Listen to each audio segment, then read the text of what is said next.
हमने अपने चैनल पे एक क्विज के थ्रू ये पूछा कि आप लोगों को किस बीमारी का डाइट प्लान दिया जाए। तो उसमें जो 3 बीमारियां हमने मेंशन की थी, उनमें एक ज़ियाबतीस, दूसरे नंबर पे दिल की बीमारी और तीसरे नंबर पे IBS था। तो सबसे ज़्यादा जिस बीमारी के डाइट प्लान की फरमाइश की गई वो है शुगर की बीमारी। तो इसीलिए आज हम आपको शुगर के मरीजों के लिए एक बेहतरीन डाइट प्लान दे रहे हैं। डाइट प्लान देने से पहले मैं ये बताना चाहूँगी कि शुगर के मरीजों को अक्सर ये पता नहीं होता कि उनके लिए क्या ज़रूरी है और क्या ज़रूरी नहीं है, इसलिए वो ऐसी चीज़ों को नासमझी में छोड़ देते हैं जो उनके लिए ज़रूरी हैं और ऐसी चीज़ों को अडॉप्ट कर लेते हैं जो उनके लिए नुकसानदेह हो सकती हैं। इसीलिए मैं आज आपको एक ऐसा बेहतरीन डाइट प्लान दे रही हूँ जो कि शुगर के मरीज़ अगर इस्तेमाल करेंगे तो ना उनको कमज़ोरी होगी, उनकी शुगर बेहतरीन कंट्रोल रहेगी और उनकी सेहत भी बेहतरीन रहेगी। तो शुरू करते हैं कि शुगर के मरीज़ ने अपने लिए सबसे पहली एक्टिविटी या सबसे पहले सुबह उठने के बाद क्या करना है। शुगर के मरीज़ रात को अपने लिए बादाम, कद्दू के बीज, अलसी के बीज और सूरजमुखी के बीज रात को पानी में भिगो के रख दें और सुबह सबसे पहले जब भी उठें तो वो निहार मुंह ये बीज जो हैं इनको पानी निकाल के इन बीज को इस्तेमाल कर लें। इन बीज को आप चबा के इस्तेमाल कर सकते हैं, पानी के साथ इस्तेमाल कर सकते हैं या आप किसी दही के एक प्याली के अंदर निहार मुंह आप इसको इस्तेमाल कर सकते हैं। इससे ये है कि आपको फाइबर भी मिलेगा, ओमेगा 3 ओमेगा 6 फैटी एसिड्स भी मिलेंगे और आपका निज़ाम जो है वो बेहतर हो जाएगा। ये आपने सुबह अगर फजर के टाइम करते हैं तो सबसे ज़्यादा निहायत मुफीद रहेगा। कुछ लोग ऐसे भी होते हैं जो फजर के टाइम उठ नहीं पाते, तो वो नाश्ते से कम से कम 30 मिनट पहले इसका इस्तेमाल कर लें। सुबह सुबह निहार मुंह चाय पीने से गुरेज करें ताकि आपकी जो मैदे का एसिड है वो सही रहे, उसकी एसिडिटी बरकरार रहे और वो आपकी मैदे के या निज़ाम के लिए नुकसानदेह ना हो। अब बात करती हूँ नाश्ते के ऊपर। ज़ियाबतीस के मरीज़ के लिए नाश्ता चुनना सबसे ज़्यादा अहम और सबसे इम्पॉर्टेंट मील होता है दिन के अंदर। अगर जो लोग इंसुलिन लगाने वाले हैं तो अपनी टाइप ऑफ इंसुलिन के हिसाब से वो अपनी पहले इंसुलिन लगाएंगे और अपने टाइम के हिसाब से वो इस इंसुलिन लगाने के बाद अपना नाश्ता करेंगे। अब ऐसी कौन कौन सी ऑप्शंस हैं जो ज़ियाबतीस के मरीज़ अपने डाइट प्लान में शामिल कर सकते हैं। सबसे पहले आप इस्तेमाल कर सकते हैं बेसन की रोटी। बेसन की रोटी को आप दही के साथ इस्तेमाल कर सकते हैं, चटनी के साथ इस्तेमाल कर सकते हैं या आप बेसन की रोटी को अचार के साथ इस्तेमाल कर सकते हैं। दूसरे नंबर पे जो दूसरी ऑप्शन नाश्ते के लिए ही दूंगी वो है जौ का दलिया। जौ का दलिया आप दूध में भी बना सकते हैं और यखनी में भी बना सकते हैं।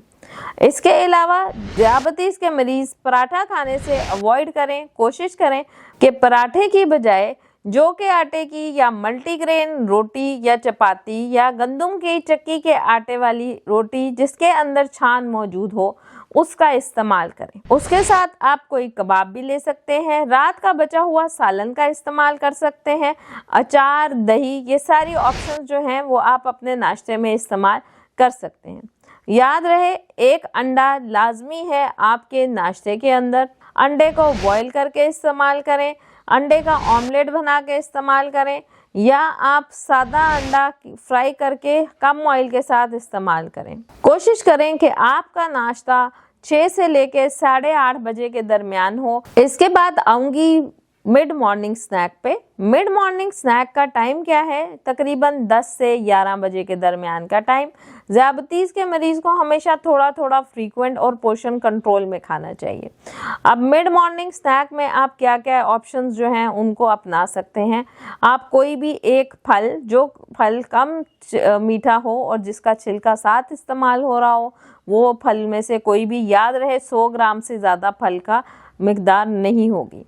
लेकिन जो ज़्यादा मीठे फल हैं जैसे कि खजूर हो गई, अंजीर हो गई, केला हो गया, अंगूर हो गया, आम हो गया या खरबूजा हो गया, इन फलों का इस्तेमाल नहीं करेंगे। कौन से फल आप इस्तेमाल कर सकते हैं? उसमें आप सेब, आड़ू, नाशपाती, माल्टा, चकोतरा, मीठा, अमरूद, अनार, ये सब फल वो हैं जो आप इस्तेमाल कर सकते हैं। जो लोग फल के शौकीन नहीं हैं वो मिड मॉर्निंग स्नैक के अंदर 1 गिलास दूध का इस्तेमाल कर सकते हैं। 1 अंडा अगर आपने नाश्ते में नहीं खाया तो वो उबाल के इस्तेमाल कर सकते हैं।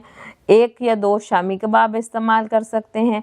कच्चा सलाद लेके वो भी इस्तेमाल कर सकते हैं। और कुछ नहीं तो अपने हाथ की बंद मुट्ठी बादाम और पिस्ता, अखरोट, काजू, जो ड्राई फ्रूट है वो इस्तेमाल कर सकते हैं। ज़ियाबतीज़ के मरीज को किसी भी किस्म का मील स्किप नहीं करना चाहिए। मैंने पहले भी बताया कि पोर्शन कंट्रोल और छोटे छोटे फ्रीक्वेंट मील्स लेने चाहिए। अब दोपहर के खाने में आप 1 सूखी रोटी, जो कि गंदम के आटे की, मकई, जौ, जई किसी भी आटे की हो सकती है और उसमें छान मौजूद हो, उसके साथ सालन या कोई भी तरकारी जो घर में पकी हुई है, जैसे कि आप मिक्स वेजिटेबल्स इस्तेमाल कर सकते हैं। किसी भी किस्म की छिलके वाली दाल बनी हुई इस्तेमाल कर सकते हैं।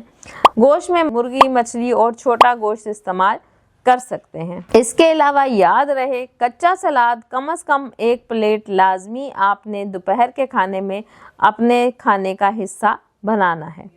जो शुगर के मरीज चावल खाना पसंद करते हैं वो चावल को इस्तेमाल कर सकते हैं, लेकिन याद रहे चावल को उबाल के उसका पानी आपने नहीं गिराना। आपने चावल को उसकी पूरी ग़िज़ाइयत के साथ पकाना है।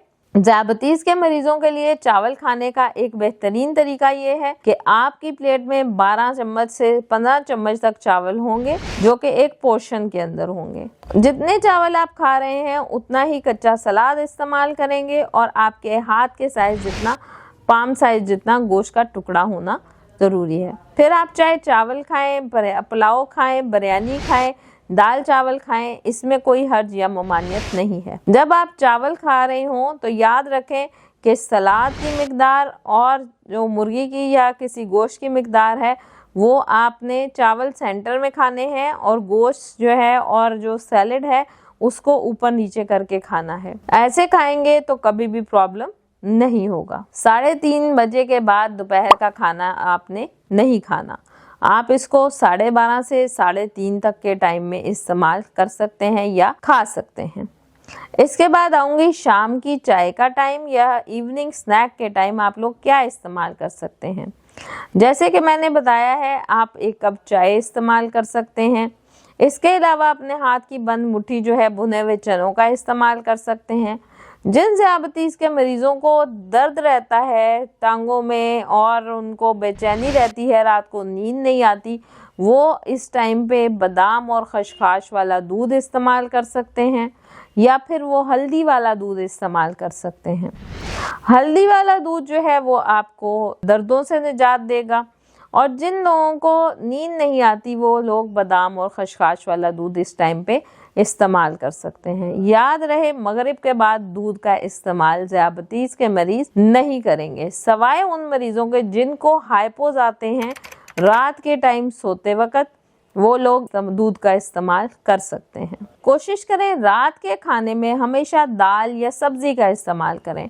बहुत ज़्यादा मुरगन या बहुत ज़्यादा जो हैवी कोरमे शोरमे बिरयानियाँ शरयानियाँ या जो ये मुरगन खाने होते हैं, इनका इस्तेमाल हरगिज़ ना करें। तो जितना आप सादा रात का खाना खाएंगे उतना आपका निज़ाम भी बेहतर रहेगा और आपकी सेहत भी बेहतर रहेगी। याद रहे, आपका रात का खाना 8:30 बजे के बाद नहीं होना चाहिए।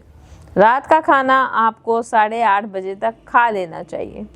ऐसे ज़ियाबतीज़ के मरीज़ जिनकी रूटीन ऐसी है कि वो ऑफिस से ही लेट आते हैं, तो वो मैक्सिमम 9 बजे तक अपने रात के खाने को खा सकते हैं, उसके बाद रात का खाना ना खाएं। ज़ियाबतीज़ के मरीज़ के लिए मुकम्मल और पूरी नींद लेना बहुत ही ज़रूरी है। तो कोशिश करें रात सोने से पहले 1 कप अदरक और दालचीनी का कावा लेके सोएं। इससे नींद भी अच्छी आएगी और आपको रात में कोई हाइपो नहीं होगा और सेहत भी आपकी बेहतरीन रहेगी। उम्मीद करती हूँ जो डाइट प्लान मैंने आपको दिया है आप इस पे अमल करेंगे और पूरा महीना इस पे अमल करने से आप ना सिर्फ सेहतमंद रहेंगे, चाको चौबंद रहेंगे और आपकी ज़ियाबतीज़ जो है वो भी बिल्कुल कंट्रोल में रहेगी।